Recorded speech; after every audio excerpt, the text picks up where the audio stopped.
Hi hello friends, అందరికీ నమస్తే. నేను పీవీసీ మున్నాని. అమెరికా నుండి ఒక లేడీ ఇండియా వచ్చి దడుచుకుందంట. ఏ విషయంలో అంటే, ఇండియాలో ముంబైలో వాళ్ళ ఫ్రెండ్ మ్యారేజ్ ఉంటే ఫ్లైట్కి వచ్చిందంట. ఎయిర్పోర్ట్లో దిగింది, ఎయిర్పోర్ట్ నుంచి బయటకు వచ్చింది. అలాగే టయోటా ఇటియోస్ క్యాబ్ డ్రైవర్ని కిరాయి మాట్లాడుకుందండి. ఆమెని వాళ్ళ హోటల్ దగ్గర దించడానికి మనోడు 18,000 రూపాయలు అడిగిందంట. దానికి ఆమె తెలియక ఓకే అని క్యాబ్లో ఎక్కితే మనోడు అటు ఇటు తిప్పి హోటల్ దగ్గర దింపడం జరిగింది. 18,000 తీసుకొని వెళ్ళిపోవడం జరిగింది. ఆమె హోటల్కి వెళ్ళిన తర్వాత గూగుల్లో చూస్తే హోటల్ నుంచి ఎయిర్పోర్ట్ కేవలం 400 మీటర్లు మాత్రమే వచ్చిందంట. 400 మీటర్లు వచ్చిన తర్వాత ఆమె తన ట్విట్టర్లో పోస్ట్ చేసిందంట. పోస్ట్ చేస్తే ఆ వీడియో ఫుల్ వైరల్ అయింది ఇండియాలో. అది ముంబైకి సంబంధించినటువంటి డిపార్ట్మెంట్ కూడా చూసి ఆ క్యాబ్ డ్రైవర్ని పట్టుకొని మనోడి మీద ఎఫ్ఐఆర్ ఫైల్ చేయడం అయితే జరిగింది. మనోడి లైఫ్ ఖరాబ్ అయింది.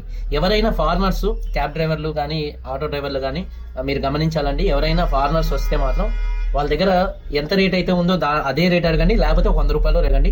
అంతేగాని వేలకి వేలు అడగండి. ఎందుకంటే మన ఇండియా పరువు పోయింది. ఆ ట్విట్టర్లో ఇలా రాసింది, ఇండియాలో వచ్చినమ్మటే నాకు ఇలా మోసం జరిగిందని. దానివల్ల ఇండియా పరువు అనేది పోయింది. చాలా మంది ఫారినర్స్ వచ్చినప్పుడు వాళ్ళ మీద లేడీస్ మీద చేతులేసి కూడా ఫోటోలు దిగుతూ ఉంటారు మన వాళ్ళు. అది కరెక్ట్ కాదండి. అక్కడికి వెళ్ళిన తర్వాత మన ఇండియా గురించి వాళ్ళు చెడుగా మాట్లాడుతూ ఉంటారు.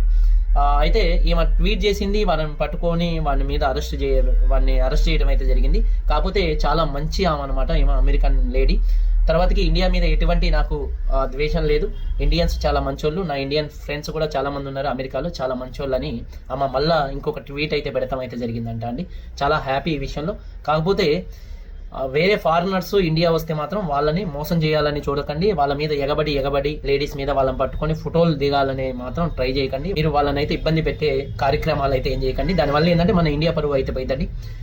మీరందరూ బాగుండాలని మనస్ఫూర్తిగా కోరుకుంటూ మీ తమ్ముడు పీవీసీ మున్నాని. అందరికీ బై. జై హింద్.